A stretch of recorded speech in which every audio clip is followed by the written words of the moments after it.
that we have never been just a collection of individuals or a collection of red states and blue states.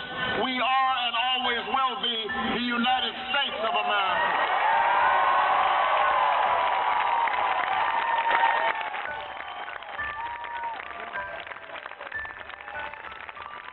It's the answer that led those who've been told for so long by so many to be cynical and fearful and doubtful about what we can achieve, to put their hands on the arc of history and bend it once more toward the hope of a better day.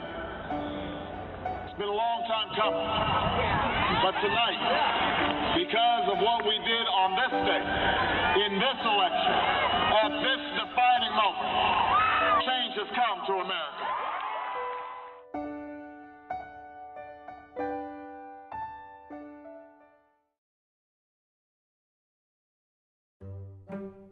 My time will come when I worry about that and I worry about my country, but as of now, I kind of just let everyone else. Can you name both your U.S. senators? Both my U.S. senators? Oh, man. One of them is Rand Paul. No, he's not. Man, I sound like an idiot here. Name 3 Republicans that ran for the Republican nomination in 2012. 3 Republicans. The one guy who had a bunch of kids. He had a bunch of kids, you know, they talked about him a lot. That's about it. Ron Paul, Mitt Romney. There was also Chris Christie, I think he was running. Yeah, Romney, that's one. Who else? I don't know. I mean, Hillary Clinton at one point. She's Democrat. She was? Oh. I expect students on the college level to have a basic understanding of politics, but they don't. So when you give them some of the fundamentals, like what does liberalism actually mean? What is liberalism? What is conservatism? What does libertarianism mean? That really excites the students. I usually start the semester with that, ideologies and what it means, what these labels mean in their philosophical underpinnings, and that catches their attention, and then we can move forward and analyze what's happening on the political field with more meaning. From the very beginning of the year, we had a voter registration drive where students could both register to vote and, more importantly, for a lot of people, apply for absentee ballots. We have a campus that's pretty much half out-of-state students, which would be a large group of people that wouldn't be voting if they hadn't taken the initiative to settle and figure out their absentee ballot before they left for school. We were sort of all over the campus in different locations throughout throughout a lot of October and throughout all of October and part of September.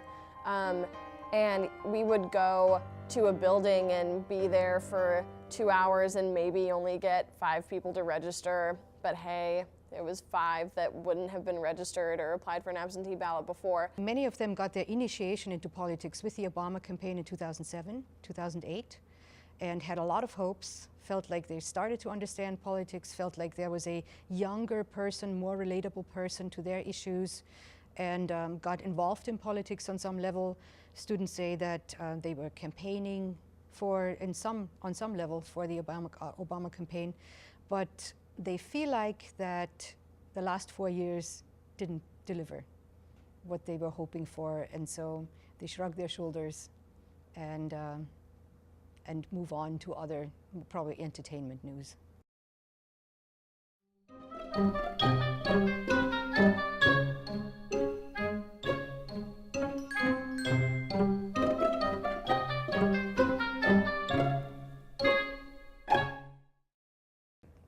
Battling against the cell phone is the most unpleasant part of my job these days. It's the most unpleasant aspect of teaching, is that students don't seem to be able, many of them do not seem to be able to stay away from their cell phone screen or laptop screen for more than 5 or 10 minutes. I don't allow electronics in my classroom, but it's unbelievable how often they creep up on the table. It's very unpleasant. Their attention span seems to be shortening, and it's connected to the onslaught of information, availability of entertainment due to these electronic devices, I think.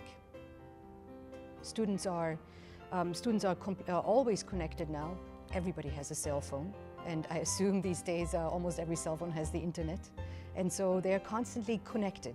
They are distracted by that. They are not interested in the political news, which are a lot less entertaining. The amount of news these days on Facebook, the updates, the status updates from your friends, from your acquaintances, and from the organizations that you subscribe to, probably make the students feel like they are informed, they are connected, they are up to date, but they're not. It's a distraction maneuver. It's not really the electorate that decides those things anyway, you know? And I mean, sequestration and like budgets of all forms are going to be decided by lobbyists and the people that like speak for them, which is our Senate and House and the executive branch. I mean, we don't have a say in that. You're dealing with hype versus reality, and you're always going to lose some of the idealistic people. And I think we still went for them, but there were people where you had to talk to them and be like, well, what were you expecting? Sometimes it can be hard because people just shut down entirely to discussions. They don't want to talk anymore.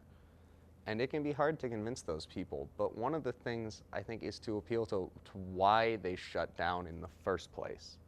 Like what made you give up any hope about changing anything ever? Like, yeah, you might not be able to change all of the world overnight, but what made you give up that last shred of confidence in yourself or your country? A lot of the people who shut down are some of the most emotionally connected to the issues, and one of the reasons they shut down is because they tried really hard to get something to happen and it didn't happen, or they put a lot of effort and faith into one thing and it didn't pan out exactly the way that they wanted. And the big issue that I would always push to them is it's not over till it's over, and anything you really, really, really have faith in, you should never give up fighting for. I mean, it definitely makes me feel like, you know, people my age and my generation really do need to kind of have control and understand what's going on in the world, to really, you know, determine where our future is going and you know, how we're going to take action and be a part of it, because, you know, essentially we are the citizens that need to do that. So even the days where you're tired and you're like, you know what, I don't want to talk to another person in rural America who's going to yell at me on the phone about something, or I don't want to make another call, I don't want to send another email. I've sent hundreds of emails in the last hour, you know? Even at the end of the day when you're like, I want to go home and I want to go to sleep, there was something that keeps you there because you feel like you're a part of something and you have a greater purpose. And it's the most wonderful feeling. If you could make people have faith again in the things that they really, truly care about, then anything's possible.